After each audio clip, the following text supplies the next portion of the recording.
Consent ಅಂದರೆ ಇಬ್ಬರು persons ಒಂದೇ ವಿಷಯದಲ್ಲಿ ಒಂದೇ ಥರ ಒಂದೇ ಸೆನ್ಸಲ್ಲಿ ಒಪ್ಕೊಳ್ಳೋದನ್ನ ಕನ್ಸೆಂಟ್ ಅಂತ ಕರಿತೀವಿ.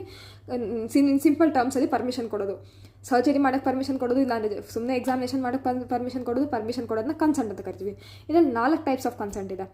First employed consent, express consent, ಇಲ್ಲ ಅಂತಂದರೆ ಸಬ್ಸ್ಟಿಟ್ಯೂಟೆಡ್ ಕನ್ಸೆಂಟ್, ಇಲ್ಲ ಅಂತಂದರೆ ಓಪನ್ ಕನ್ಸೆಂಟ್.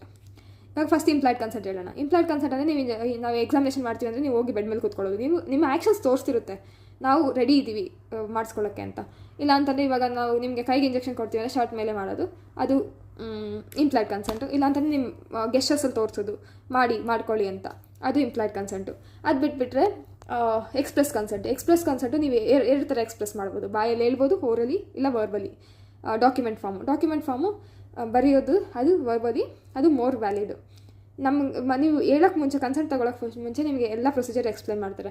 ಡಯಾಗ್ನೋಸಿಸ್ ಏನಿದೆ, ನಿಮ್ದು ಏನು ಡಯಾಗ್ನೋಸಿಸು, ಏನು ಕಾಯಿಲೆ ಇದೆ, ಈ ಕಾಯಿಲೆ ಬಗ್ಗೆ, ಮತ್ತು ಅದರದ್ದು ಟ್ರೀಟ್ಮೆಂಟ್ ಆಪ್ಷನ್ಸ್ ಏನೇನು ಅವೈಲೇಬಲ್ ಇದೆ, ನೀವು ಯಾವುದು ಅಕ್ಸೆಪ್ಟ್ ಮಾಡ್ತೀರೋ ಅದರದ್ದು ಟ್ರೀಟ್ಮೆಂಟ್ ಪ್ರೊಸೀಜರ್ ಏನು, ಅದು ರಿಸ್ಕ್ ಫ್ಯಾಕ್ಟರ್ಸ್ ಏನು, ಅದು ಔಟ್ಕಮ್ಸ್ ಏನು, ಎಲ್ಲ ನಿಮ್ಗೆ ಎಕ್ಸ್ಪ್ಲೇನ್ ಮಾಡಿದ ತಕ್ಷಣ ನೀವು ಕೊಡೋ ಕನ್ಸೆಂಟು ಎಕ್ಸ್ಪ್ರೆಸ್ ಕನ್ಸೆಂಟ್ ಅಂತ ಕರಿತೀವಿ.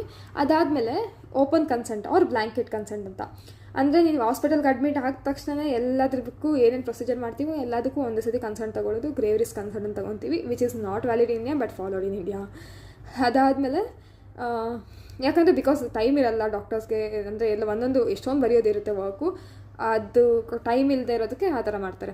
ಇನ್ನೊಂದು ಲಾಸ್ಟ್ ಒಂದು ಬಂದುಬಿಟ್ಟು ಸಬ್ಸ್ಟಿಟ್ಯೂಟೆಡ್ ಕನ್ಸೆಂಟು. 12 ಇಯರ್ಸ್ಗಿಂತ ಏಜ್ ಕಡಿಮೆ ಇರೋರಿಗೆ GP ಮಾಡೋಕ್ಕೆ ಪರ್ಮಿಷನ್ ಬೇಕಂದರೆ, ಇಲ್ಲಾಂದರೆ ಯಾವುದಾದ್ರು ಇಂಟರ್ವೆನ್ಷನ್ಸ್ ಮಾಡಬೇಕಂದ್ರೆ 18 ಇಯರ್ಸಿಂದ ಏಜ್ ಕಡಿಮೆ ಇರೋರಿಗೆ, ಅಂದರೆ ಅವ್ರಿಗೆ ಏಜ್ ಕಡಿಮೆ ಇಲ್ಲ, ಸರಿ ಇಲ್ಲ ಇದು ಕನ್ಸೆಂಟ್ ಕೊಡೋಕ್ಕೆ, ಅಂಥವ್ರಿಗೆ ಅವ್ರಿಗೆ ಗಾರ್ಡಿಯನ್ಸ್ ಕೊಡ್ತಾರೆ. ಇಲ್ಲಾಂದರೆ ಅವರು ಇಂಟಾಕ್ಸಿಕೇಟೆಡ್ ಆಗಿರ್ತಾರೆ, ಡ್ರಗ್ ಇರ್ತಾರೆ, ಇಲ್ಲ ಅಂತಂದರೆ ಅವರು ಅನ್ಕಾನ್ಷಿಯಸ್ ಇರ್ತಾರೆ, ಅವ್ರಿಗೆ ಕನ್ಸೆಂಟ್ ಕೊಡೋಕ್ಕಾಗಲ್ಲ, ಇಲ್ಲ ಅವ್ರಿಗೆ ಮಾತಾಡೋಕ್ಕಾಗ್ತಿಲ್ಲ, ಬರೆಯೋಕ್ಕೂ ಬರಲ್ಲ ಅಂಥವರು ಅವರು ಗಾರ್ಡಿಯನ್ಸ್ ಅಂತವ್ರು ಕೊಡ್ತಾರೆ. ಅದನ್ನು ಸಬ್ಸ್ಟಿಟ್ಯೂಟೆಡ್ ಕನ್ಸೆಂಟ್ ಅಂತ ಕರಿತೀವಿ. ಇದು ಕನ್ಸೆಂಟು ಫುಲ್ ಇಂಪಾರ್ಟೆಂಟು ಡಾಕ್ಟರ್ಸ್ಗೆ.